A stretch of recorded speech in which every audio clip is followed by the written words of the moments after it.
زبور 71۔ اے خداوند، تو ہی میری پناہ ہے، مجھے کبھی شرمندہ نہ ہونے دے۔ اپنی صداقت میں مجھے رہائی دے اور چھڑا، میری طرف کان لگا اور مجھے بچا لے۔ تو میرے لیے سکونت کی چٹان ہو، جہاں میں برابر جا سکوں۔ تو نے میرے بچانے کا حکم دے دیا ہے، کیونکہ میری چٹان اور میرا قلعہ تو ہی ہے۔ اے میرے خدا، مجھے شریر کے ہاتھ سے، ناراض اور بے درد آدمی کے ہاتھ سے چھڑا، کیونکہ اے خداوند خدا، تو ہی میری امید ہے۔ لڑک پن سے میرا توکل تجھ ہی پر ہے۔ تو پیدائش ہی سے مجھے سنبھالتا آیا ہے۔ تو میری ماں کے بطن ہی سے میرا شفیق رہا ہے، سو میں سدا تیری ستائش کرتا رہوں گا۔ میں بہتوں کے لیے حیرت کا باعث ہوں، لیکن تو میری محکم پناہ گاہ ہے۔ میرا منہ تیری ستائش سے اور تیری تعظیم سے دن بھر پر رہے گا۔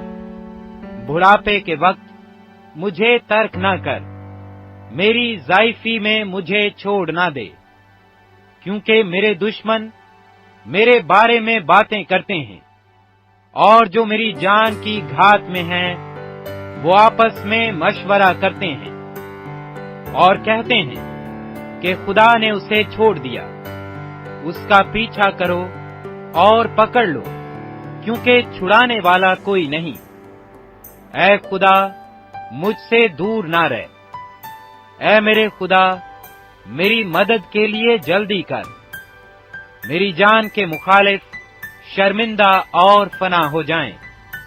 میرا نقصان چاہنے والے ملامت اور رسوائی سے ملبس ہوں، لیکن میں ہمیشہ امید رکھوں گا اور تیری تعریف اور بھی زیادہ کیا کروں گا۔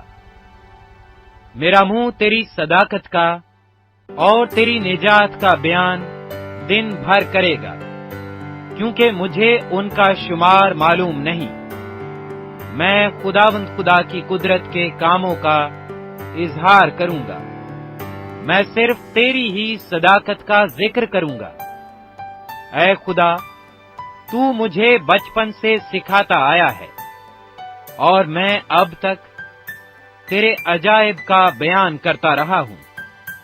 اے خدا، جب میں بوڑھا اور سر سفید ہو جاؤں تو مجھے ترک نہ کرنا، جب تک کہ میں تیری قدرت آئندہ پشت پر اور تیرا زور آنے والے پر ظاہر نہ کر دوں۔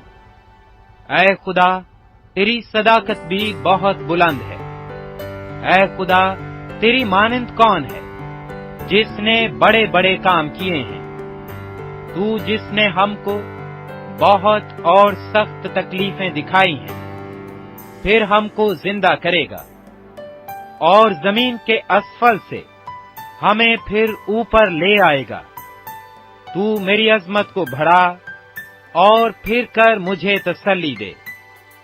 اے میرے خدا، میں بربط پر تیری سچائی کی حمد کروں گا۔ اے اسرائیل کے قدوس، میں ستار کے ساتھ تیری مدح سرائی کروں گا۔